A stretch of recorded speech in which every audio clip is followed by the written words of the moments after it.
Kuhama kwa chama, kwa mtu kwenye chama kutoka chama kimoja kwenda kingine ni swala la kikatiba. Na mimi huwa napenda, hata kwenye baraza la uongozi niliwaambia huwa sipendi siasa za kumjadili mtu. Mtu akiamua kuhama, mimi nilikuja Chadema mwenyewe, sijashawishiwa na mtu. Yaani mwenyewe nikaamua kutafuta, nilikuwa wakati naishi Dar es Salaam, nikaamua kutafuta ofisi ya chama, nikaenda mwenyewe kuchukua kadi.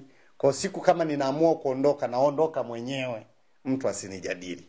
Kwa kama na mimi ni mashuhuda, hata kwenye magrupu sijadili mtu aliyeondoka. Sijadili mtu kwa sababu ni haki yake ya kikatiba kutoka chama kimoja kwenda kingine. Kwa wale ambao, kwa sababu kila mtu anaingia kwenye vyama hivi vya siasa na motives za kwake.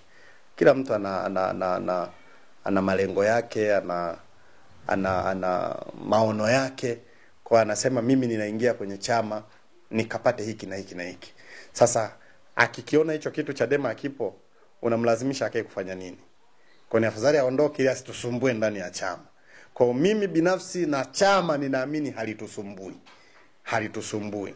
Lakini pamoja na kwamba halitusumbui, mimi ninaona hili swala linakuzwa sana. Linakuzwa sana. Na kuna nguvu ya ziada kubwa sana ya kutaka kuaminisha watu kwamba chama sehemu fulani hakipo. Huyu hapa, huyu aliye kushoto kwangu ni mwenyekiti wa baraza la wazee wa chama mkoa wa Tabora. Huyu alifatwa mpaka na watu nyumbani kwake.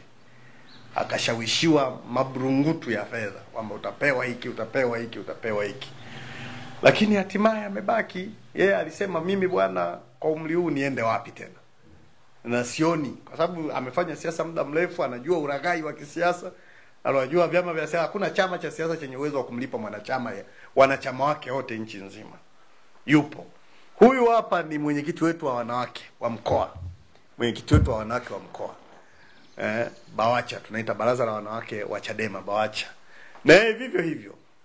Amepata vishawishi vya kutosha na kutosha na kutosha. Lakini yuko imara, yuko ndani ya chama. Na kuna wengine mpaka wakasema alishaondoka. Kumbe yuko anaendelea na shughuli zake.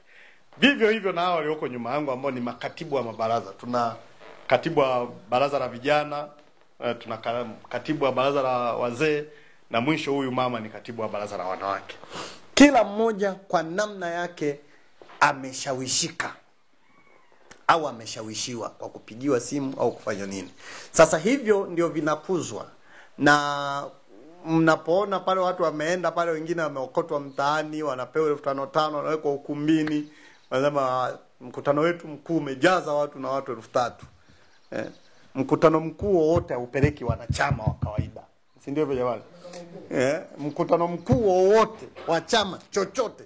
Leo Chama cha Mapinduzi sio leo sio kesho wana mkutano mkuu wao Dodoma pale. Japo hausemwi kama au trendi kama inavyo trend mikutano yetu. Lakini nina taarifa kwamba wana mkutano mkuu wao pale Dodoma pale.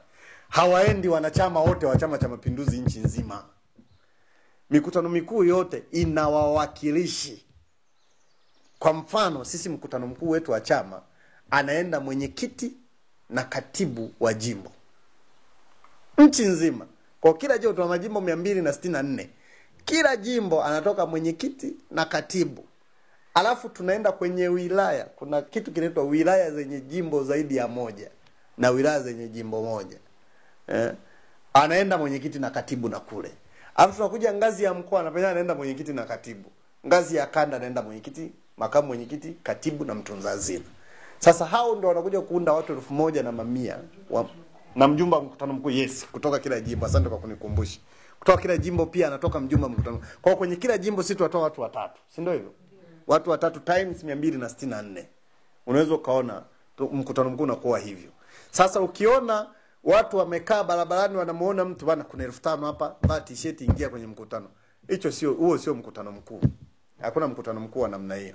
Sisi tunafanya siasa, tunajua blackmailing na nini na nini. Kwa hiyo hilo jambo limekuzwa. Na sisi mimi binafsi ukiniuliza nitakwambia nawatakia kila laheri. Lakini dada mwandishi, nikwambie tu sisi kama viongozi tushaanza kupokea simu za baadhi ya watu wanasema tulidanganywa, tunaomba turudi. Tulidanganywa, tunaomba tu. Na naweza nikakwambia nenda kamtafute mwenyekiti wa wanawake wilaya Nzega, naweza nikakupa namba yake ya simu mpigie. Mtafute mmoja alikuwa katibu wa jimbo la Kaliua, umtafute, unaweza ngakupa namba yako wapigie. Wote wale wanamwambia tulidanganywa, mara kwamba Mbowe anatuita, wengine wametumia jina la Mbowe, anasema Mbowe ametuita. Sasa kwa sababu ya heshima ya mwenyekiti wetu wa zamani, mtu anasema kama nimeitwa na Mbowe naenda, alafu anafika Dar es Salaam anakutana na kitu cha Chauma. Unaona? Mwingine anaambiwa kwamba viongozi wote wa kanda wako huku wanakuita uje, anaenda kwa anakutana na kitu kingine cha tofauti. Kwa wamefanya kwa uragai, na kwa sababu wamefanya kwa uragai wanaenda kuvuna uragai. Mimi binafsi nawatakia kila laheri, na chama baraza la uongozi leo tumewatakia kila laheri. Waende wajaribu kukijenga chama chao kwenye maeneo yao, waone ilivyo vigumu kukijenga chama. Sisi tunaendelea na shughuli zetu za chama cha siasa chetu cha Chadema. Hatujisikii vibaya. Of course tulikuwa tumewazoea, tunawapenda, tumefanya nao kazi. Mtu ambaye umekaa naye, umeishi naye vizuri, anapoondoka lazima kuwe na kuumia na nini, lakini sasa unafanyaje? Tumewatakia kila laheri, waende. Alafu wakigonga mwamba, chama chetu kinawakaribisha warudi, lakini watakaa backbench, hawatakaa viti vya mbele tena.